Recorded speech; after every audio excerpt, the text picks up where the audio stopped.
جنگ صفین میں کیا ہوا؟ جنگ صفین میں معاویہ رضی اللہ تعالیٰ عنہ سے جب لڑائی ہوئی، علی رضی اللہ تعالیٰ عنہ کے جنگ ہوئی، اس جنگ میں عمار بن یاسر بی بی سمیہ کے بیٹے شہید ہوئے۔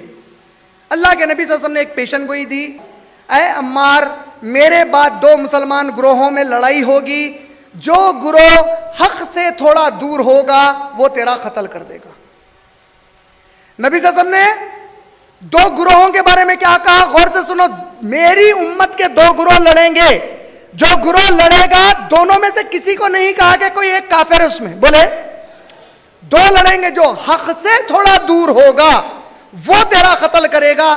معاویہ رضی اللہ تعالیٰ عنہ کے گروہ والوں نے عمار بن یاسر کا قتل کیا، لیکن نبی نے دونوں میں سے بھی کسی گروہ کو کافر نہیں کہا۔ سمجھ میں آئی بات؟ جیسا یہ واقعہ ہوا، لوگوں نے معاویہ رضی اللہ تعالیٰ عنہ کو نبی صلی اللہ علیہ وسلم کی حدیث سنائی، انہوں نے فوراً اس اللہ کی کتاب کو اپنے نیزے پر اٹھا کر کہا، اے علی، آپ کو اس کتاب کا واسطہ ہے، جنگ کو بند کر دیجئے۔